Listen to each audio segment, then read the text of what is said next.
Good morning, everyone. Buenos dias. My name is Kenia Miranda Verdugo, and I am the Smart Justice Program Manager with the Michelson 20mm Foundation. Thank you for joining us to continue the conversation on Pathways from Prison to College in Action, which highlights programs and organizations across the state that are implementing the strategies found in the guide. Recognizing that California is a nationwide leader in prison and on-campus support programs in post-secondary education, the best practices outline ways to safeguard the unique needs of currently and formerly incarcerated students in the state's higher education system. They also address problems, gaps, and issues impacting the educational experience. We know that there is not enough educational, financial, and mental support for students in prison and transitioning out of prison. The best practices serve as an acknowledgement of the issues and an understanding of what needs to be done to get rid of these barriers. A link to download the California's Best Practices Pathways from Prison to College will be found in the chat. Before I introduce the panel, and as we give folks a few minutes to hop on Zoom, I would like to share a bit of background on our foundation and what we have in store for you today. Founded by Dr. Gary K. Michelson and Alia Michelson, the Michelson 20mm Foundation is a private nonprofit foundation organization that seeks to accelerate progress towards a more just world through grant-making, programs, and impact investing. 5 years ago, we launched our Smart Justice Initiative to leverage higher education as a catalytic force for transforming the lives of justice-involved individuals while also reforming the justice system itself. We work to transform the communities impacted by our country's punitive legal system to forge brighter, more prosperous futures via education. Today, you will learn a bit of the history from a subject matter expert on the Central Valley, as it differs greatly from the rest of the state of California. You will also hear from individuals who have experiencing with launching in-prison education programs. They will share the process, obstacles, goals, and vision for their respective programs. Additionally, the panel will underscore the importance of in-prison education and how the impact goes beyond just granting degrees, particularly in an area such as the Central Valley.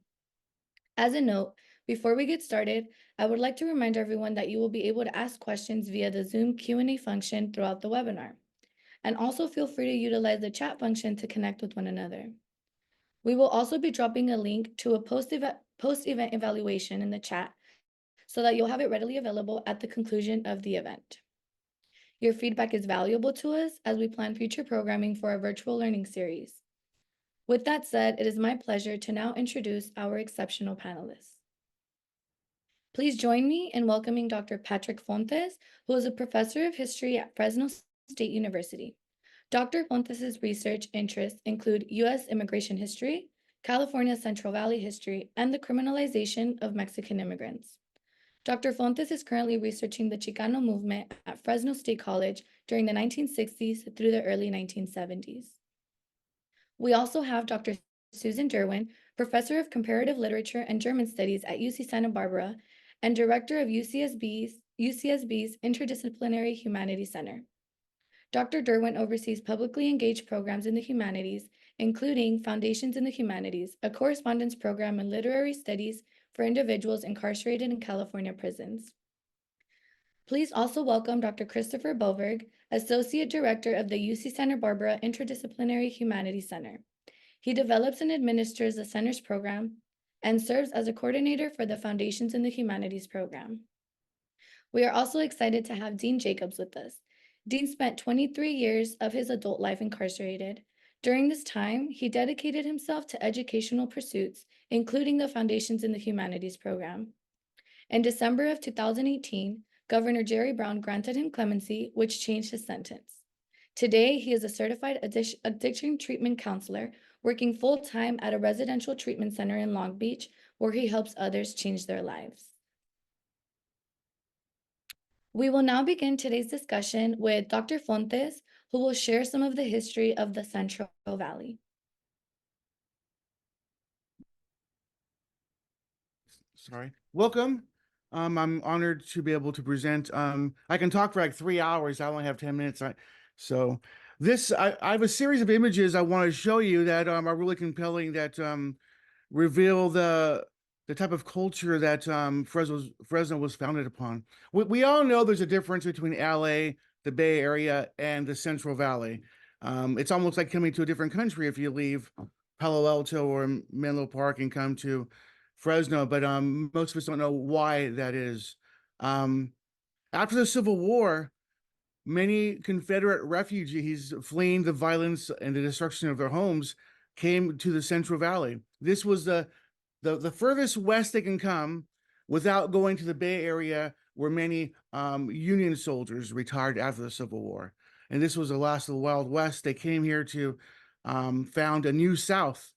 From Stockton to Bakersfield, this is um, a new South where Confederates came to recreate their lost homeland. But they also brought their cherished mores and culture with them that was predicated upon a very strict racial hierarchy.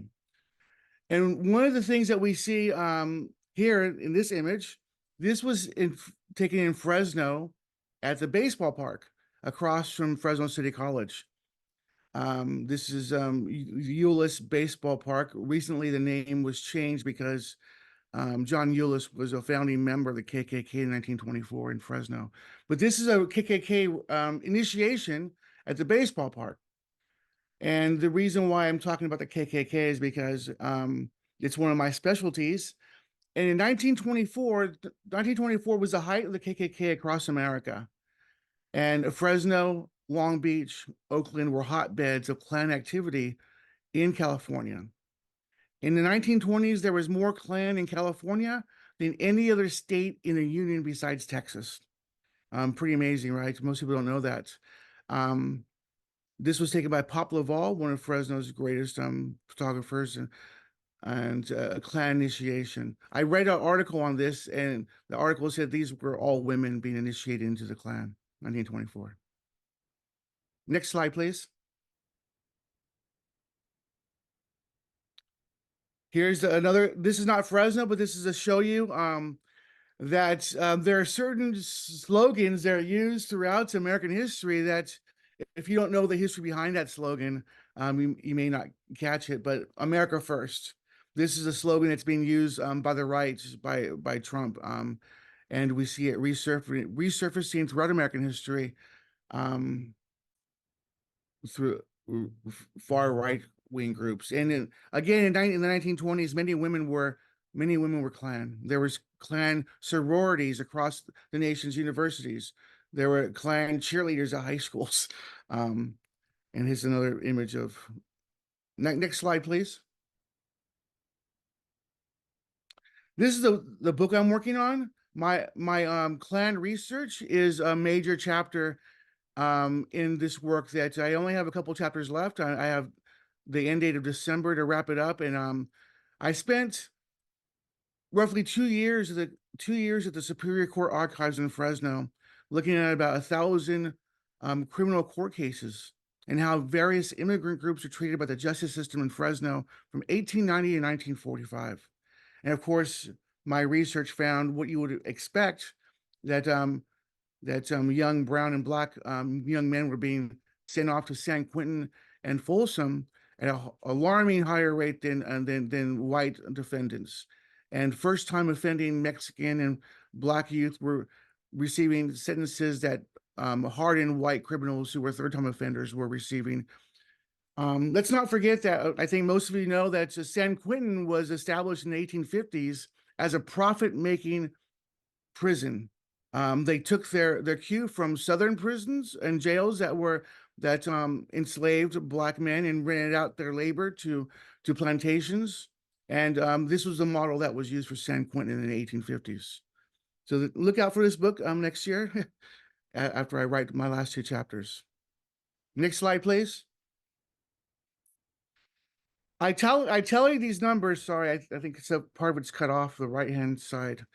I look at the 1870 census in Fresno County. In 1870, after the Civil War, we know the Civil War ends in 1865.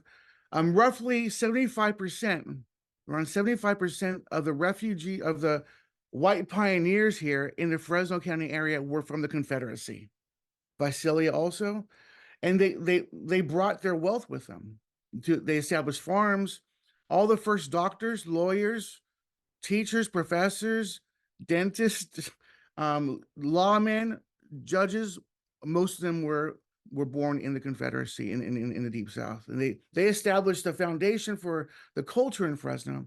And so I tallied some numbers from the census report, and in the right-hand corner, if you look at the right-hand corner, mine's cut off though, sorry.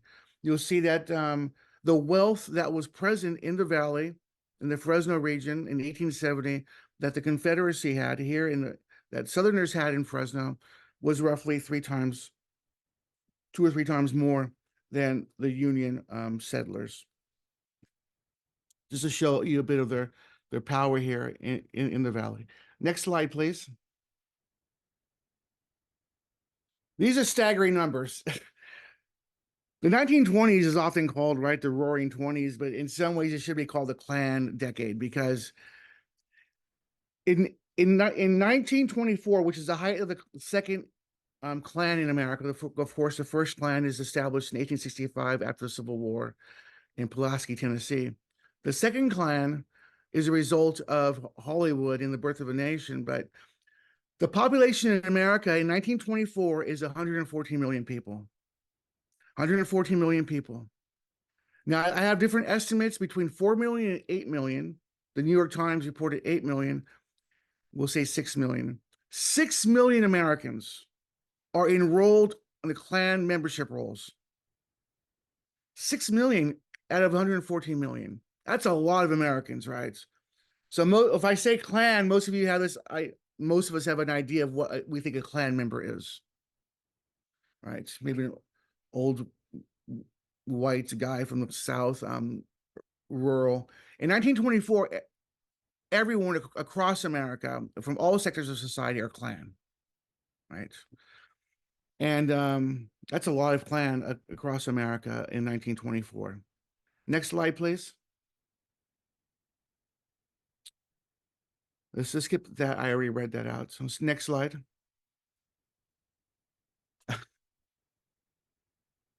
One of the events that sparked the birth of the second Klan is the movie Birth of a Nation. And it was originally a book written by a gentleman in the South from Virginia. And the movie came to Fresno. The movie played across the nation.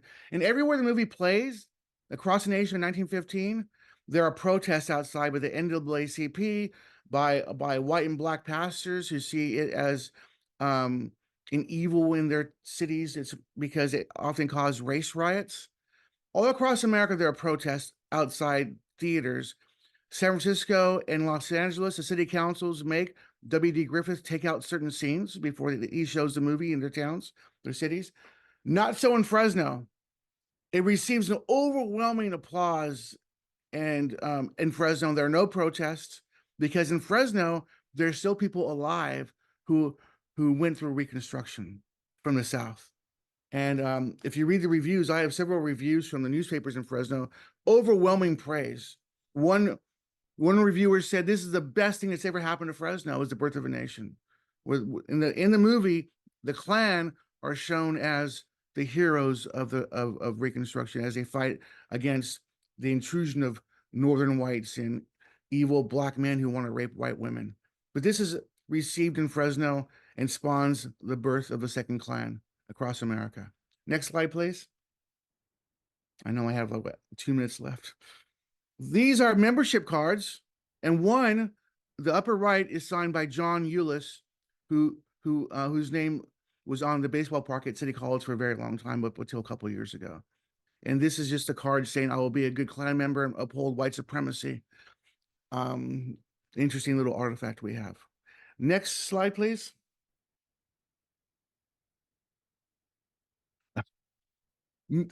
This is an amazing event I found while going through microfilm one day. Fresno had the largest Klan gathering in California up until this point in 1924, because we're a central zone for conventions. 75,000 people were predicted to come to this week-long event at the Fresno Fairgrounds. 50,000 Klan show up. 50,000 Klan from all over California and some from the Southwest converge on the Fresno Fairgrounds over a week-long time period. And it's, if you read the original sources, it's an amazing event, right? 50,000 clan, their clan dances, clan baked goods. There's life-size clan dolls people can buy and take home with them. Next slide, please. This is the ad in the Fresno Morning Republican. It's like a quarter-page ad announcing the clan gathering at the Fresno Fair. 50,000 show up. The population of Fresno at the time was only 40,000. Huge caravans from LA and the Bay Area and across from Nevada come and converge on Fresno. And this is really one of the first times in Californian history where they take their masks off. It's essentially a safe space for Klan to be Klan members. I have one article from Santa Barbara where the Klan are marching without their masks a week before, and the cops stop them and say, "What are you guys doing? What are you marching without your masks?" They say, "We're preparing for Fresno." This is so here it is: Ku Klux Klan statewide fiesta and public ceremonial. The New York Times was there and other newspapers and reported on this. Amazing week-long event, right? Next slide. And so the movie, overwhelming applause for the movie in Fresno. The Klan Fiesta where 50,000 show up. Those are two major events that allow us a window into the very not conservative but reactionary Confederate type of culture that was established in Fresno. This is another major thing that happens in Fresno. While doing my research, I came across an article that said in 1926, the sheriff of Fresno was also the Grand Wizard in Fresno. And he goes to Fresno High. At this time, there was two high schools at Fresno High and Fresno Technical High School. The sheriff, who's a Grand Wizard, establishes the first junior KKK club on the whole West Coast at a high school. Fresno High had the first junior KKK club. And so when I read that, I thought, I need more evidence. So I started buying up yearbooks on eBay, which cost me a lot of money. But eventually I found one where there was more evidence. So eventually I found this one. And in the back where, kids sign their names and give well wishes. There are about a dozen or 15 signatures sign Dorothy Dyer, KKK, and other names, right? And they're all female. They're all female. Next slide, please. So everywhere I marked red, a red dot, that is signed Thelma Brown, KKK, Mary Dahlstrom, 29, KKK, and all these little red dots, and they're all female KKK members.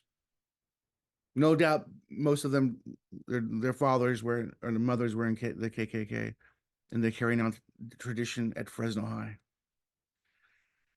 I think it's about 10 minutes, isn't it?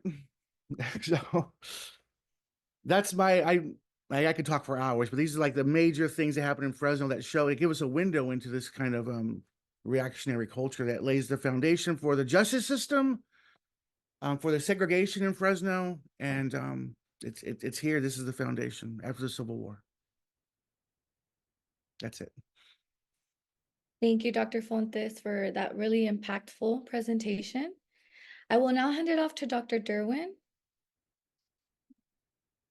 Great. Good morning, everyone. And let me begin by expressing my gratitude to Kenya and to the Michelson 20mm Foundation for giving us the chance to share the educational work we've been doing through UC Santa Barbara in the California prison system, and especially in the Central Valley.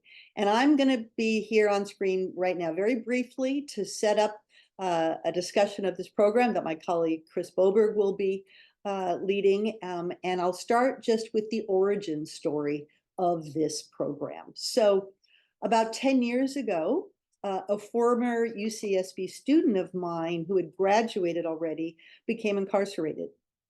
And less than a year into serving his sentence, he wrote me a letter and he asked me if I could develop a correspondence course in humanities.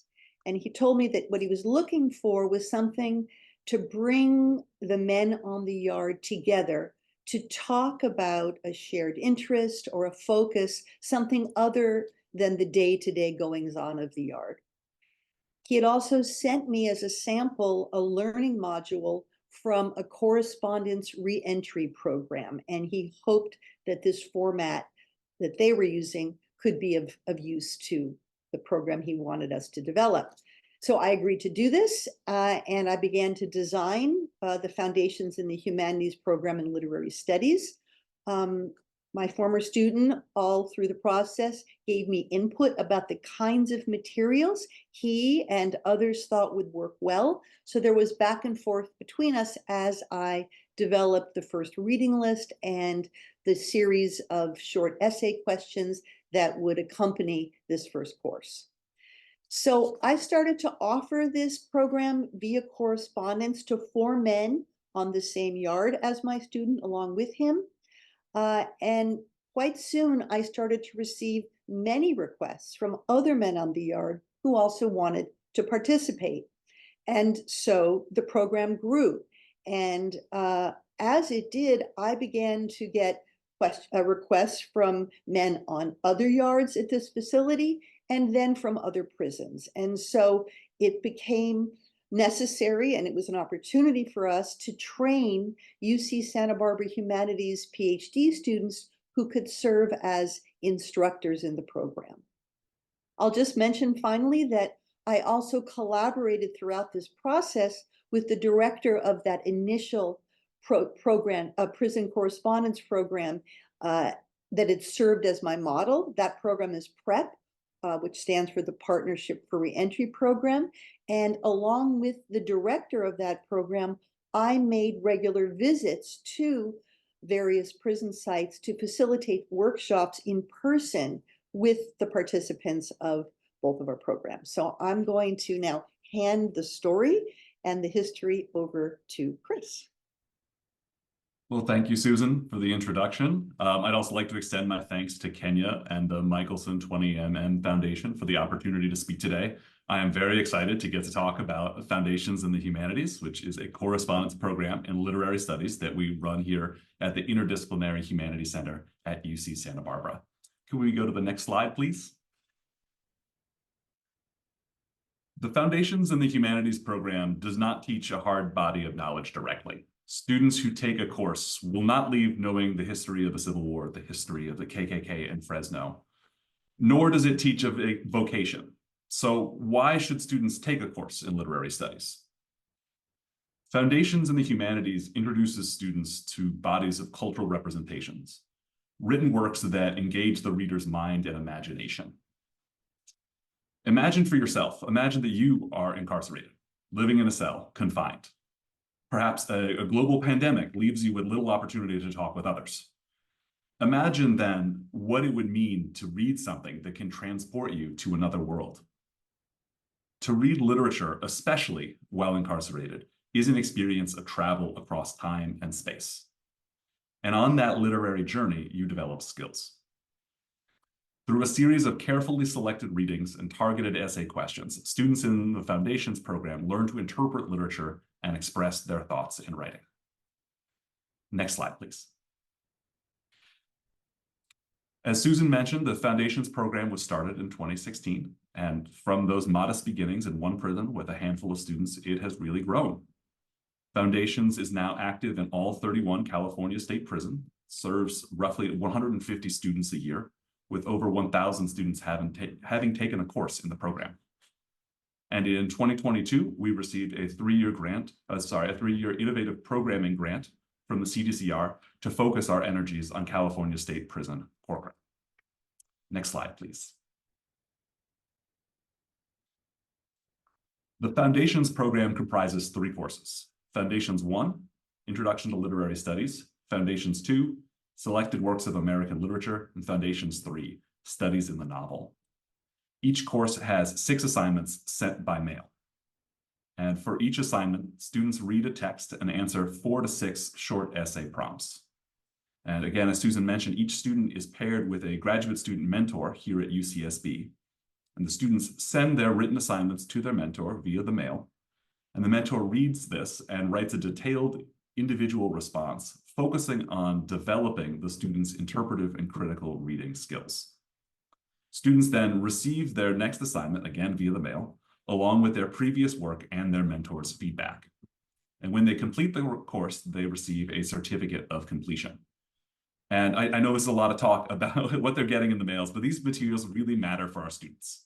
So the feedback from their mentors helps them develop as students and writers as they move from one assignment to the next.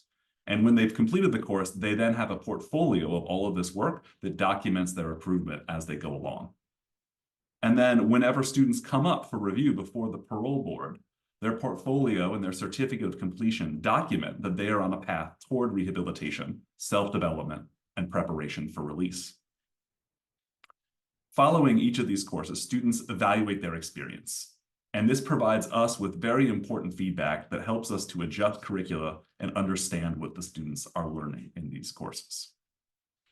Next slide, please. Correspondence is a unique and intimate medium. It allows us to have a direct connection with our students, but it doesn't afford us the luxury of the face-to-face exchange typical of a classroom. As a result, our graduate student mentors do not get to meet their students. We do know that the students come from a variety of diverse backgrounds, especially in their levels of education, from grade school to college. Some have college degrees, others are independent scholars, many haven't completed high school. We don't know the shared experiences of our students other than that they are all incarcerated. As a result, we strive to choose stories and materials that are of a broad relevance, drawing widely from myths, folklore, short stories, poems, personal essays, so on. And Foundations 1, our first assignment, begins with a poem about basketball. We also rely on student input and feedback. We found that students are very interested in texts about human challenges, interpersonal, emotional, existential, and how people address them. And we work hard to tailor our questions to specific passages in these readings and to model how to write about literature. Physical distance can also pose a challenge. For anyone that's made the drive from Santa Barbara to Corcoran, you know this. It can take a long time for someone to send or receive mail to and from someone who is incarcerated. Participants also move frequently, either within a prison or in a transfer elsewhere. So we work hard to maintain our connection to students by using CDCR online tools to follow students through their moves. We keep digital backups of student materials in case anything goes awry so that we always have that portfolio of their work. And we check in regularly if we don't hear from anyone to make sure that no one falls through the cracks. Next slide, please. We have heard from our students that reading literature has a profound impact for them. We have learned that for them, literature is a mirror.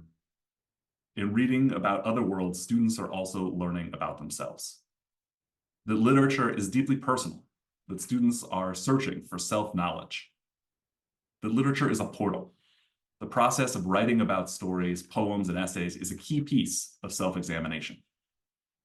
Students tell us that through the study of literature, they experience themselves as thinkers and students, not only incarcerated people or inmates, but as scholars whose knowledge is valued by their mentors. And we learned that students are connected to young people on the outside, siblings, children, nieces and nephews, cousins. And in becoming students themselves, they develop new connections with these young people, modeling the importance of study and opening new avenues for conversation. We learned that studying literature can lead to changes in the culture inside the prison, encouraging inquiry, discussion, and learning. And the word that we perhaps see most often in evaluations is empathy. Students report that considering characters and situations translates to how they relate and interact with others. And now it is my pleasure to pass things to Dean Jacobs, who is an alumnus of our Foundations in the Humanities program and doing excellent work as an addiction treatment counselor in Long Beach, California. Thank you, Christopher. Hi, everyone. Yeah, first I want to say thank you to Kenya for allowing me to be part of this, and for Dr. Derwin for recommending me. I'm really glad to be here and have a chance to share with you guys about change. You know, I know we're here to talk about prison rehabilitation, prison reform, finding how people can improve their lives. And, you know, I love doing that because I believe I'm a really good example of change. I'm sitting right here today in my office as an addiction treatment counselor. These are the keys to my office. I got my ID badge. Right out these doors are patients who live here in the inpatient rehabilitation center. I told them that not to bother me for the next hour because I'm going to be doing this webinar, but it's still a pinch me moment for me. You know, just 2 years ago, I was still doing a life sentence. I finished doing 16 years straight. I won't get into my whole story. Kenya covered it pretty well. I had a sentence of LWOP, life without the possibility. Governor Jerry Brown changed my sentence, gave me clemency. And before I did that 16 years, I was in and out for 7 years, constantly in and out of CDCR. I was a really, really bad person. I was a gang member. My whole mindset was warped by concepts like, you know, toxic masculinity, machismo, loyalty to gang, loyalty to friends, to territory. I mean, just I mean, I can go on and on with how horrible my values and beliefs were, what led me to the path that I went on. And you know, today where I work, you know, staying right here, you know, in the present, a lot of my patients here, they're mostly afflicted by substance abuse, but a lot of them are formerly incarcerated. And I see in them what I went through. And, you know, the thing about change is that it's crazy that it's controversial nowadays. I know a lot of people think about when you talk about a subject like prison reform, people think, oh, can they change? Do people really change? You know, is it even worth investing time and energy into it? And I say yes, absolutely. But the thing is that people don't really know what it looks like. They think, a lot of times we think in our minds, it's this, you know, like come to Jesus moment. Like all of a sudden I woke up one morning and I'm just done with everything. I hang up the guns and the gloves and everything's over. But really it's incremental. There's these little moments, that little insights, little light bulbs turn on. And it took me years to go through that process. And, you know, I'm grateful that I went through it, because I could very easily just one different road, be stuck in that same brainwash mindset that I was in. But, you know, Christopher covered really well. I was really impressed the way he was describing what Foundations Humanities offered. Like for me, when I first started change, it was just self-education. And it wasn't so much learning like one, okay, I'm gonna stop with drugs, I'm gonna stop with the gang. I'm just bored, want something to do. And I started reading books, started reading literature, started reading science, philosophy, things like that. And it really broadened my mind, because when you're stuck in these mindsets, you are like the destructive values and beliefs I was talking about. You exist in this microcosm of, it's just me, my world, my little social circle of friends and influences, and the things that I find important, you know, those things like being thought of as tough and street cred and that convoluted idea of respect that inmates are so known for, of respect but comes before, you know, air, water, food, and shelter. You know, we get so stuck in that, we don't ever have a chance to realize there's something else out there. So just by being able to read stories, like Christopher said, about humanity, about, you know, social dynamics between characters, be able to put yourself in their shoes, it really starts to open up these little avenues in the mind and gets you to think differently. And so, like my personal story, like I said, it was incremental. I started to, you know, educate myself in different areas, and slowly but gradually, I started realizing that, you know, this isn't what I wanted anymore. I started, and then the key is adopting new values and beliefs and being aware of them, being able to talk about them and to say, I value nonviolence as a principle. And that is something that I stick by. It's part of my life now. We call it our living amends. You know, I value following the law, respecting those things. It takes time to get there. You know, the insights come first, but people do get there.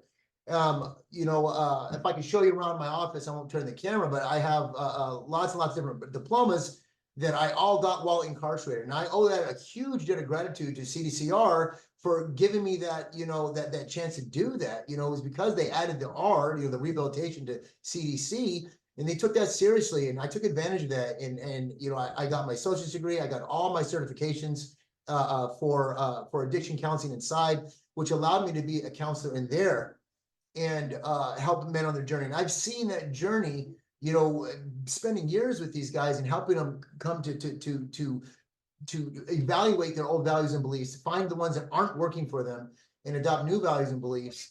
I've seen it that process so many times, and I know it's real, and I know it's worth investing our time and energy into. And so when I discovered Foundations in the Humanities program, it was interesting. I was doing Life of the Possibility, and at that time, individuals sent into that sense, they don't allow them to participate in a lot of the programs that are available to other inmates because of I think it was Prop 57.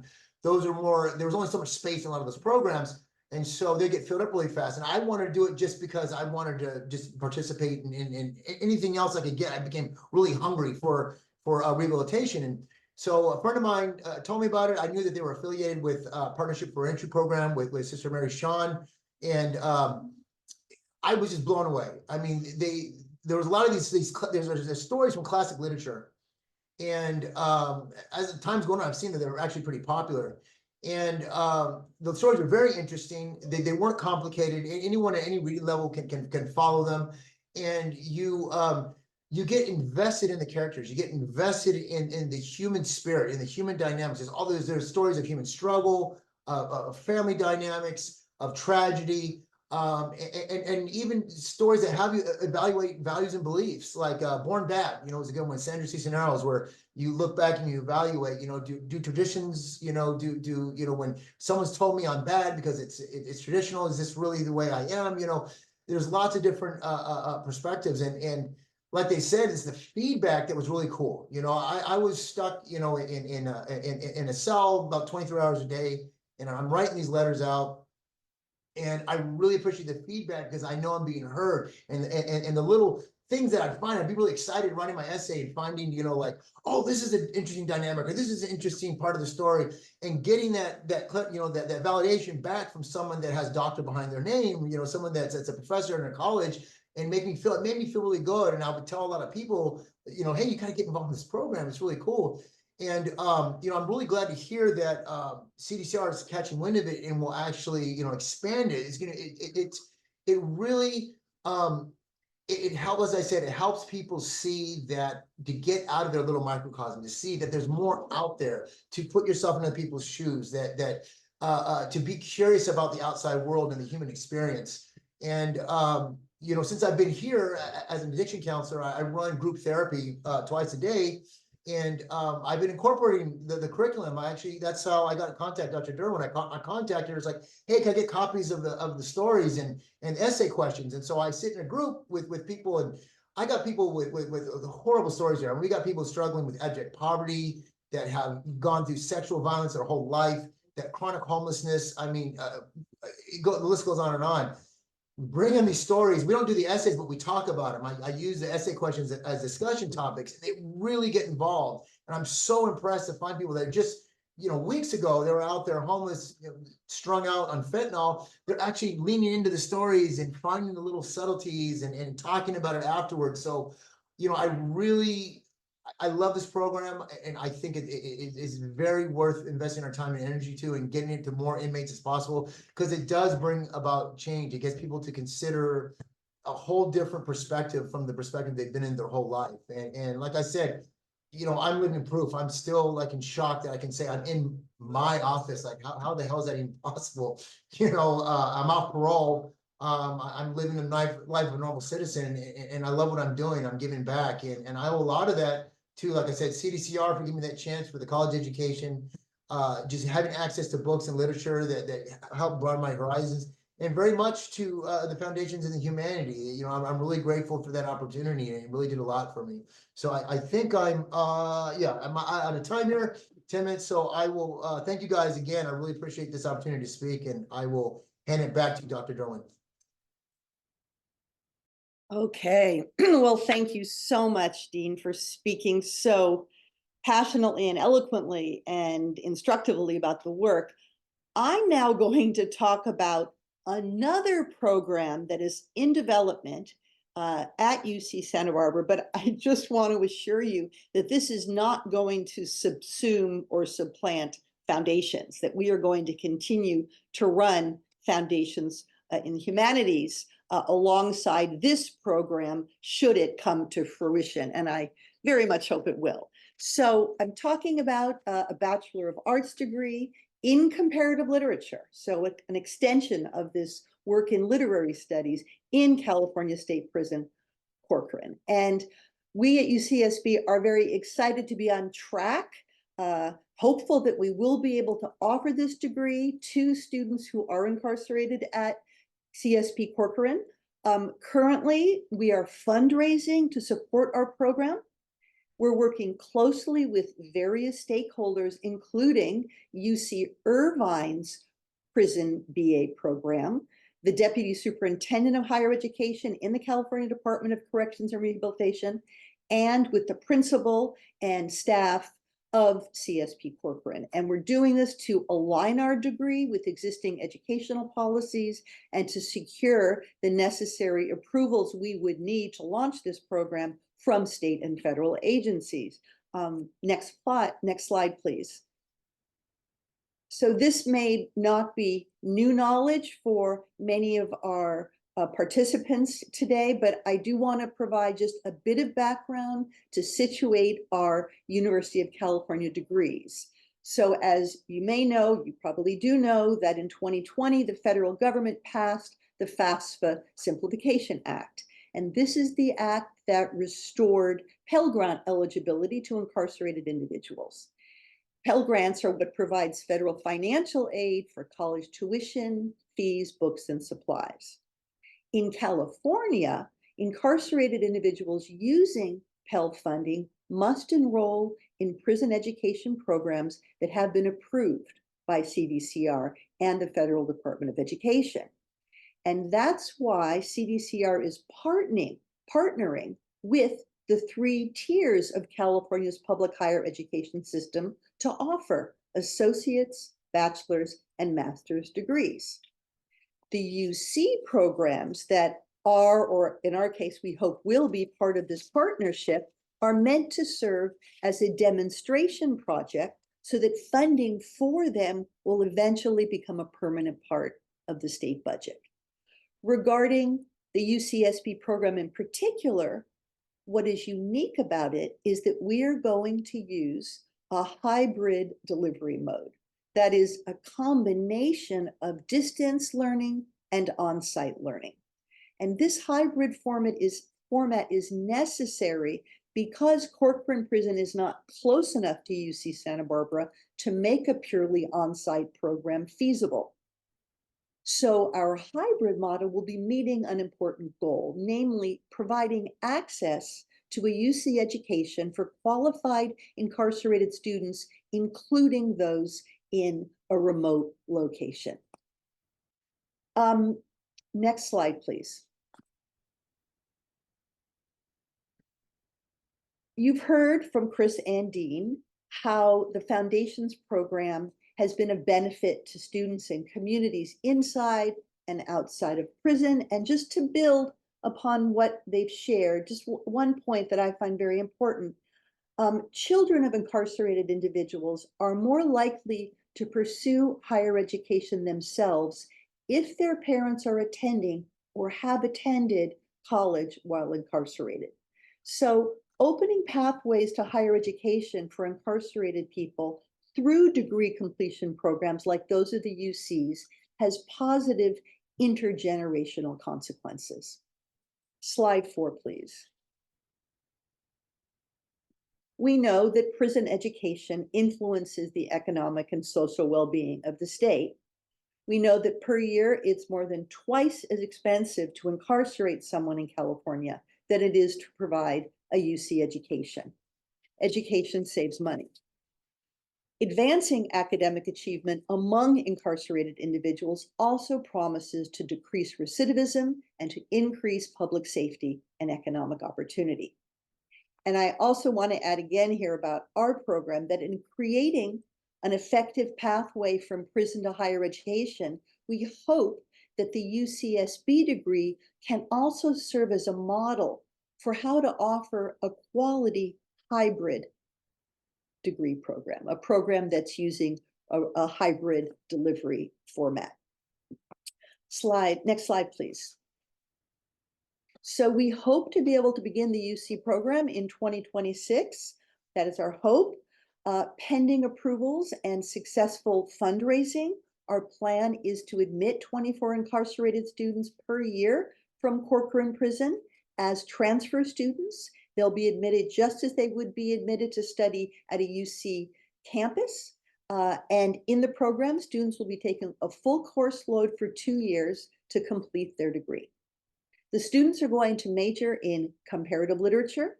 This will be the first UC degree with a major in literary studies available to incarcerated students. The students will be studying literature, history, philosophy, classics, communication, theater, and art from multiple perspectives and from multiple cultural viewpoints. By the time they graduate, they will have developed the skills you see on this slide, including critical problem solving, logical argumentation, effective interpersonal communication, and awareness of cultural difference and diversity. And I want to highlight one of these enumerated outcomes, namely, and this is to build upon what's already been said, an expanded capacity for empathy. So literature does expand a person's ability to relate to other human minds and experiences. And developing the capacity to exercise the empathic imagination in relation to others, but also, and this is really crucial, in relation to oneself. Developing that capacity is what the study of literature shares with the rehabilitative journey. And this is one of the reasons why, and as our work in the Foundations program has taught us, studying literature is so transformative for incarcerated students. Next slide, please. We are particularly interested in working in the Central Valley for a number of reasons.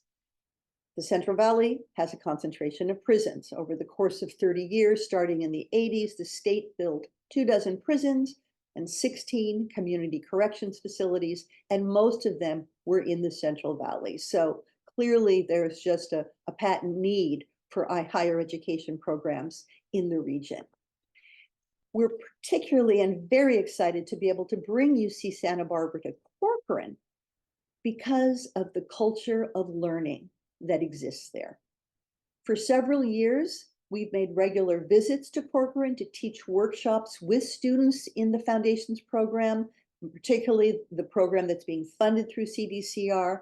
And what has been salient and unmistakably evident is the hunger for higher educational opportunities among the students with whom we work. And I want to just give you one example of this desire, of this hunger. So on Yard 4B, which formerly included the security housing unit, 2 incarcerated men converted the SHU to an organization they named Self-Help University. Now, Self-Help University offers peer-to-peer education and mental wellness opportunities. To be clear, Self-Help University is not an actual university. There are no degrees offered by an educational institution. It's an internal organization created by men on Yard 4B at Corcoran that is modeling itself on an actual university. And as such, this model is a testament. The fact that this model was created and is running is a testament to the passion for education and the desire for university learning that so many men in Corcoran share. And I also want to note that the warden, the chief deputy warden, and the staff of Corcoran are deeply committed to seeing Corcoran educational programs grow. As the principal recently told me, and this is a direct quotation, our focus is getting the guys ready to be our neighbors. So we at UC Santa Barbara are very excited that the BA degree will help students cultivate the skills they need to live successful lives as returning citizens and neighbors in all of our communities. Final slide, please. So in sum, the UCSB BA program will expand and diversify the population of incarcerated people who are earning BA degrees from the University of California. And in so doing, it will help us to build a more equitable and prosperous future for all of us in California. Thank you.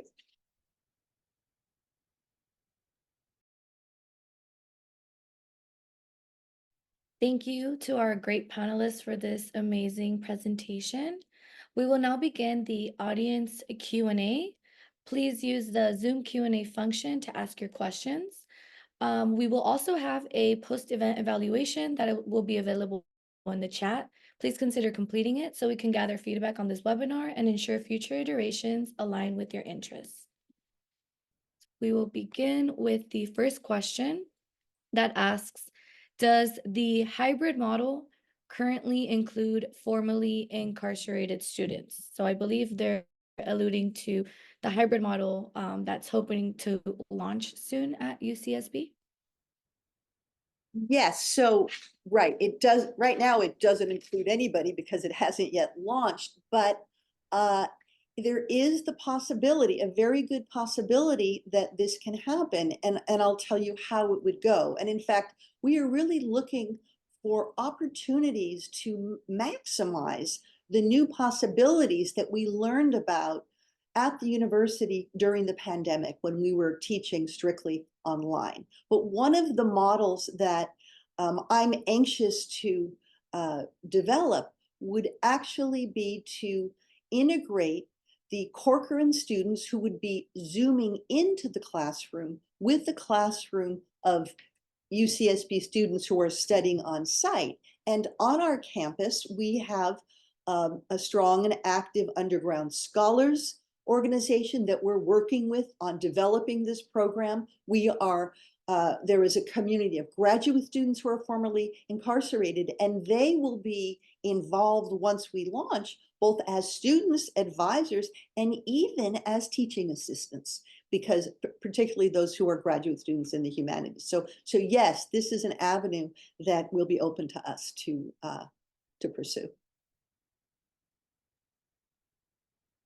Thank you for your response. We have another question that says, this is a great program. Are there any current employment opportunities to be a part of this effort? So what can one do if they want to, I guess, get involved? By program, are we talking the foundations program we have and the future program? So at this point, I would like nothing more to be able to share my roster of employment opportunities that we will have to fill and launch this program. So all that is contingent on funding. So as soon as we have our funding and our backing and we go through the approval process, we will indeed have possibilities. And I can say that I know that the Irvine program does employ people who are formerly incarcerated. We're talking about collaborative appointments that could serve Irvine and Riverside. As you saw in one of the slides, they're also launching a program. So I foresee possibilities in foundations.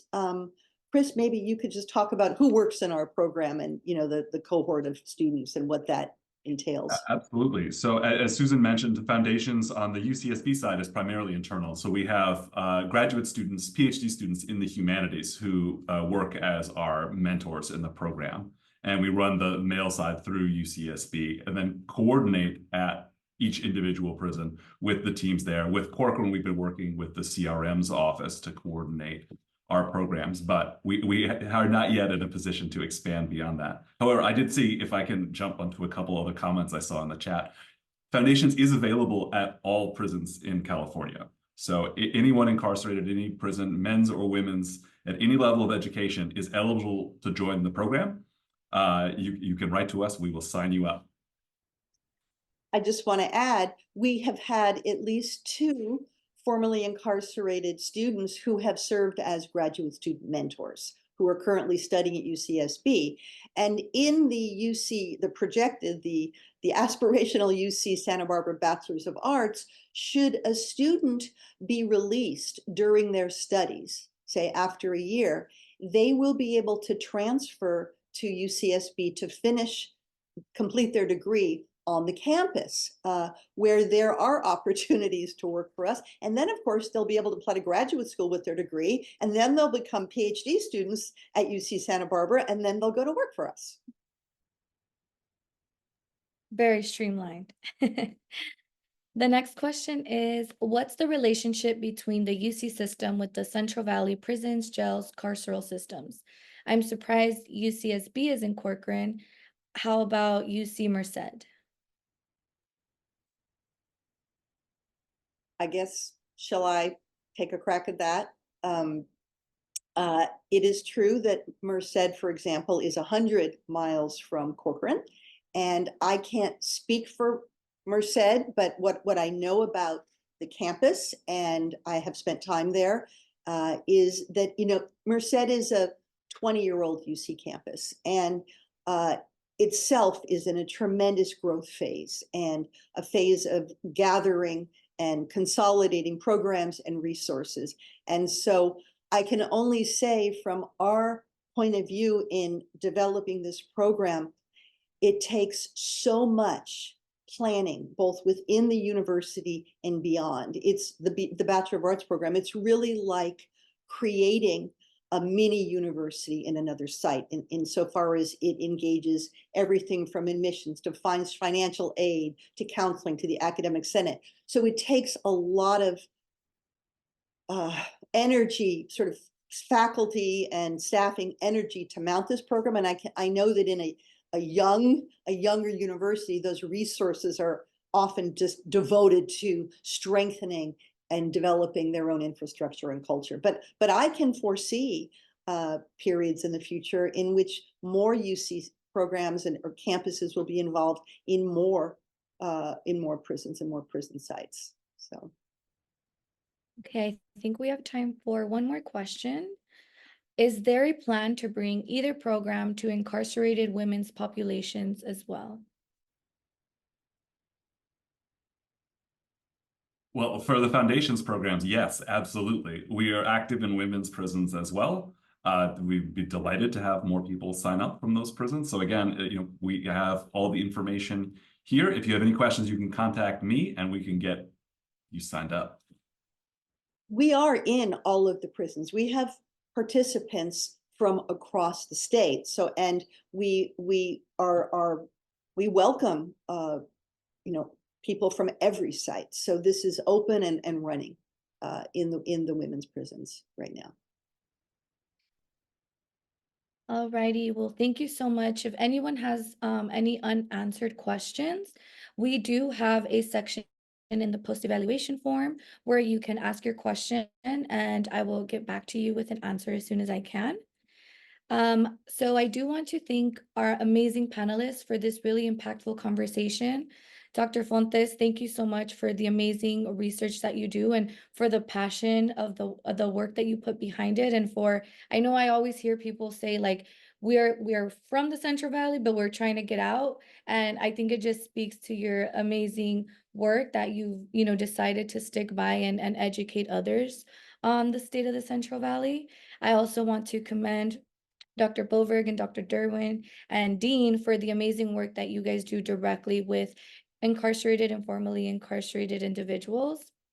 I would also like to extend our gratitude to everyone in attendance for your active participation and commitment to serving incarcerated students and communities.